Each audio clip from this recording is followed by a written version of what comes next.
Welcome. As you step through the creaking door into our humble abode, you'll find all the comforts and safety of home. Warm soup, a blanket, tea, perhaps something stronger as the tales are told. In Victorian England, 3 men brave a howling blizzard to find a neglected shack, which holds a horrifying secret. Do you dare venture into the cold, dark night with them? When you turn in for the night, dear traveler, leave a light on, for the shadows here are long and far-reaching, and the darkness is ever present at Ye Old Terror Inn.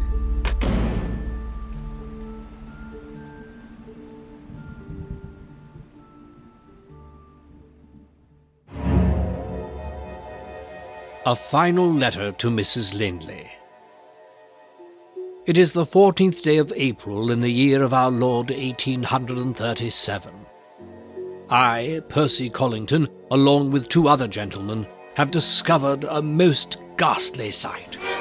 The horror to which we have been exposed cannot be adequately expressed, nor can such dreadfulness be imagined, for it is surely the nightmare of a miserable dreamer. We stand gathered in a small room. I am holding the weathered journal that has so often kept my nocturnal ramblings, though on this distressing eve it is a record of the appalling imagery I see before me. The walls are of solid grey stone. To my immediate right is a table splintering with age. Random items are strewn across the surface. There is a piece of glass broken and stained on the floor. Our unfortunate eyes have taken hold of this room, and speaking solely with my own projection, I can foresee no circumstance strong enough to erase its existence from memory. It is somewhat curious that we have happened upon this room in the first place. Earlier I asked my beloved wife to excuse me from supper. Lovely as she is, my wife smiled gracefully and attended to other matters. Our delicious meal had been interrupted by an incessant pounding on the door, and I resolved myself to confront the messenger. I opened the door to find a haggard-looking gentleman who had clearly rushed through our otherwise peaceful village with some level of urgency. Snow fell from the sky like dandelion spores, and in the iciness of the wind, the man's breath preceded his voice as he spoke to me. I stood upon the threshold of my home, whilst threatening shadows crept across the land. Darkness had fallen, and in a few short hours I would unquestionably retire early to a deep slumber, as was my habit on wintry evenings. Though, as the haggard gentleman recounted to me in a terrible hurriedness his gruesome experience, it became evident that I should accompany him into the night. And so I did. Our footprints were swallowed in the white storm. Dimly lit houses were arranged between those which had chosen to sleep. The gentleman and I trudged on in a most determined manner. He continued to speak to me, and I became deeply engaged, lest I miss a detail of some importance. The inclement weather worsened as we held our overcoats and slogged into a tapered alley. With the blind trust of a child, I followed the gentleman for several blocks, listening absorbedly to his tale of unpleasantness. The modest homes in the village began to wane, giving way to larger dwellings inhabited by the affluent members of society. My extremities grew cold, and the gentleman acceded to my desire for warmth. He rapped his clenched fist against a nearby door of solid oak, which I immediately recognized as the home of a Mr. Charles Faraday. As the massive piece of wood opened to reveal a charming room, the gentleman and I stared through wind-swept eyes at a prominent man of wealth. Mr. Faraday welcomed us into his home and quickly settled down. As we conversed in the parlour, Mrs. Faraday emerged on the staircase in a most wonderful dress of turquoise satin. She offered quite graciously a selection of herbal teas and biscuits, which I and the haggard gentleman devoured as though we'd been starving for some time. A nearby fire crackled, chewing delicate branches and expelling a cloud of heavy warmth toward us. The haggard gentleman repeated his awful story to Mr. Faraday. Mrs. Faraday departed the room with a look of concern. I found her behavior alarming.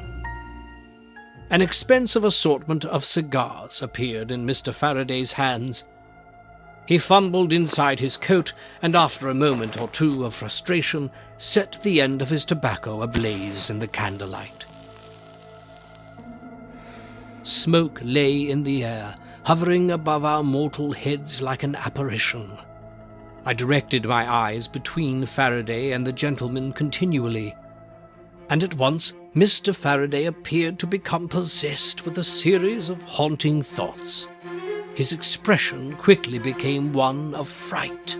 His mouth contorted, and he struggled for breath. The gentleman spoke solemnly yet hastily, as if time itself was precious. I gazed upon the gentleman's hands, and queer though it may seem, they were soft and unthreatening, with a curious mark on the right thumb.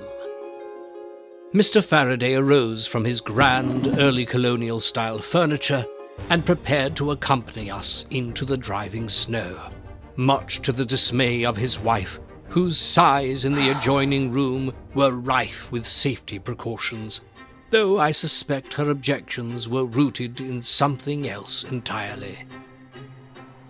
Moments later we three navigated the frosty, twisting roads, shielding ourselves in vain from the brutal climate.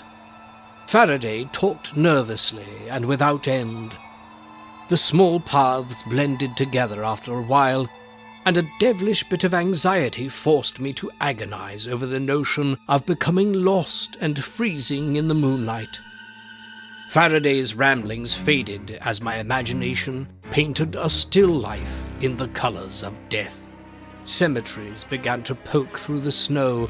Spires and gargoyles stretched into the sky and cast long, finger-like strips of blackness across the town.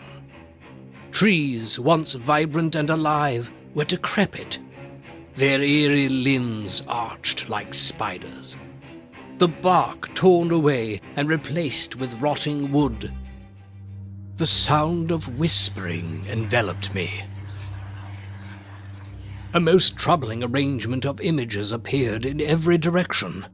Macabre surgeries, bodies carved apart by scalpels and knives, doctors gazing through emotionless eyes at their work, as if all humanness had been replaced with savagery. I heard laughter echoing in the emptiness of night. I felt disease traveling through my veins and consuming me from within. I knew these visions were imaginary and very likely brought about by the mysterious nature of the evening. Such thoughts were the stirrings of a haunted mind, and, despite all logic, I lent much credibility to the presence of evil.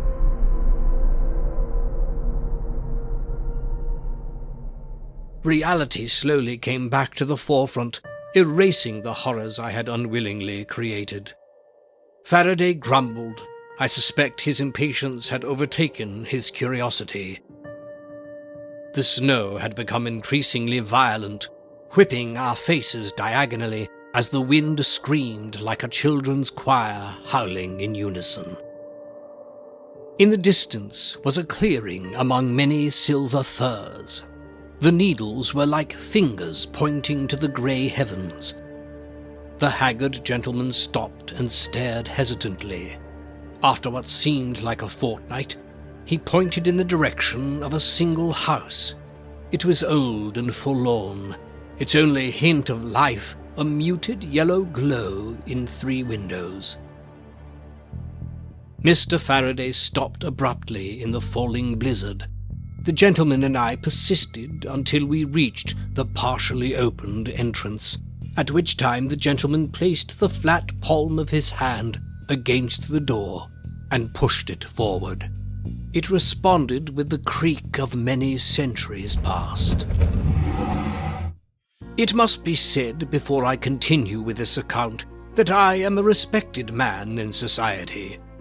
My family has resided in this area since the end of the American Revolution. As such, we remain scrupulous and concerned for the reputation of future Collington generations.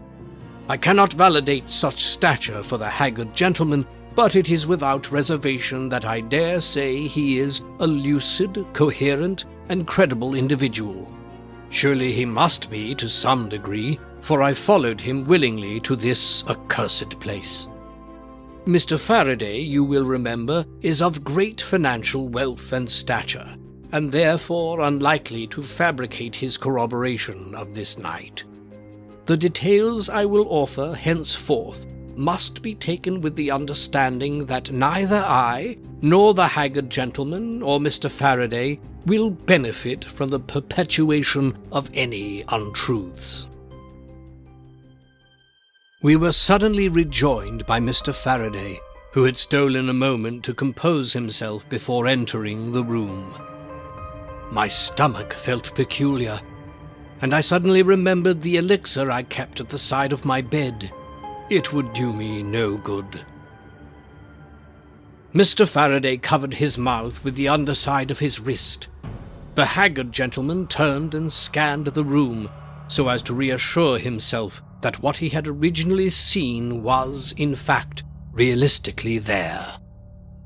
It can be considered nothing short of regrettable that his observation was correct.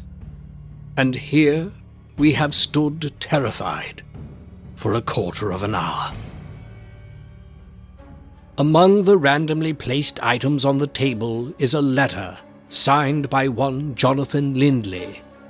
We have established through a method of practical deduction that Mr. Lindley is indeed the man hanging before us, dead from an apparent suicide.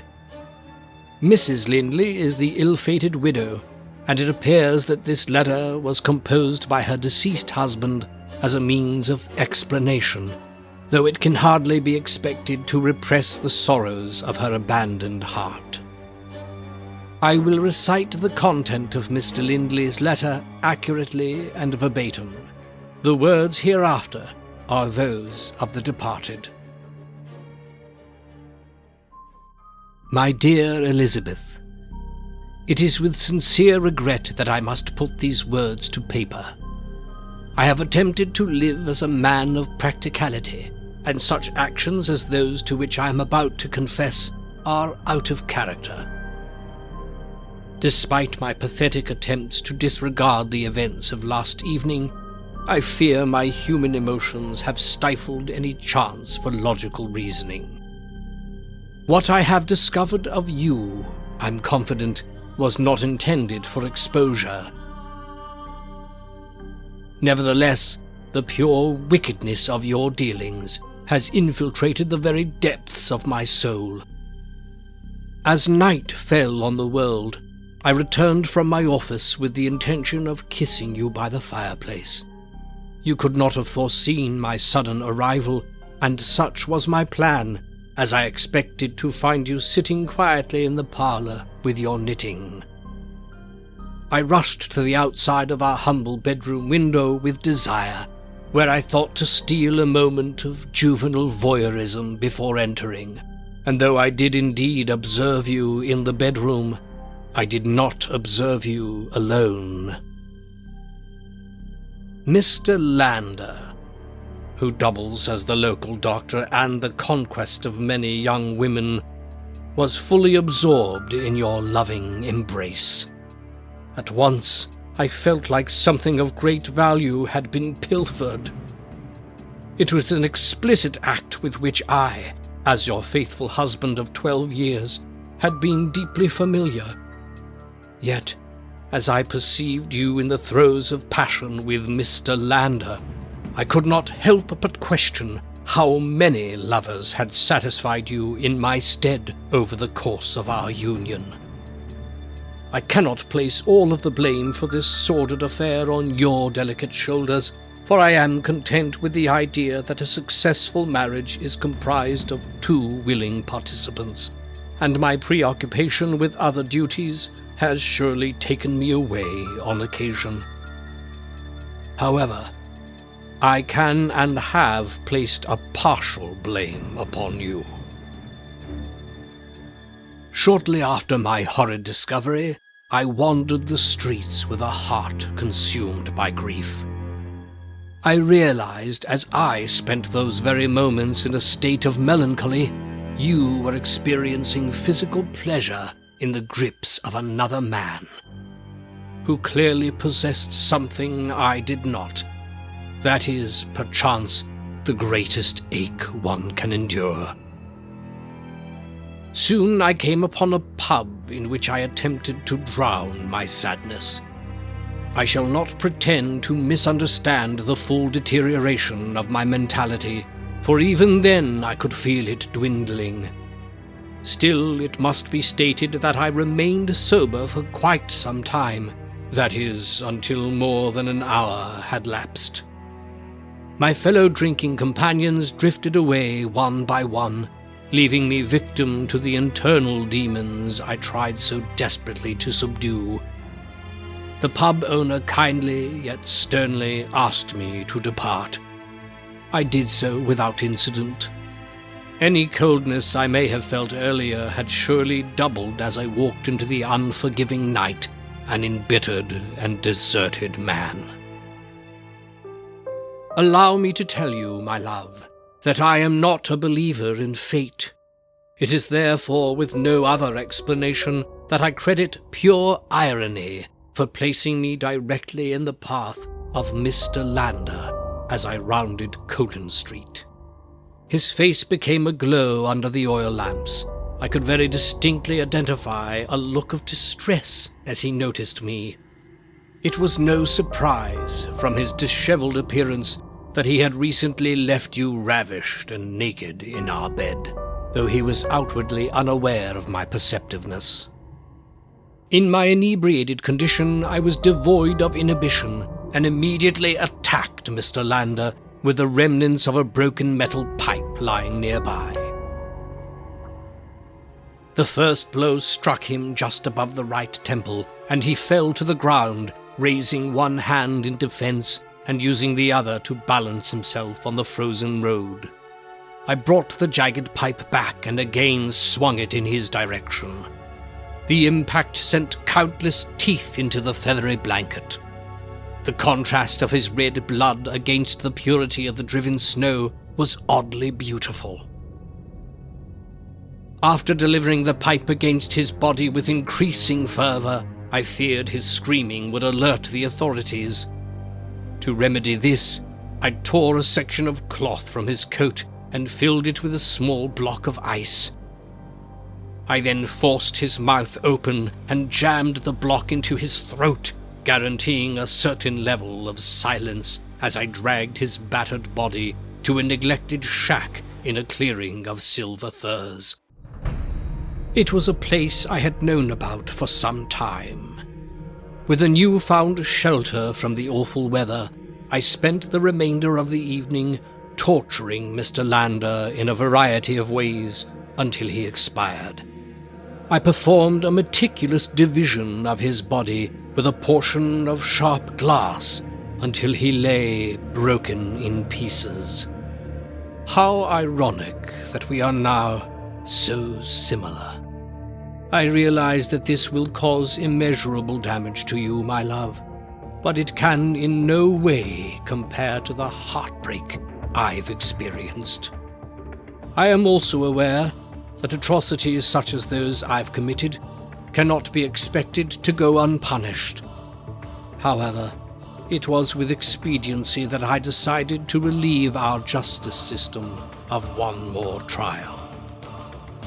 If you have been reading this confession of sorts, then you have unquestionably found my lifeless body hanging from a rafter in the very room which also holds the remains of your beloved Mr. Lander. You will not immediately find him, though a conscientious search will return his body to you in due time.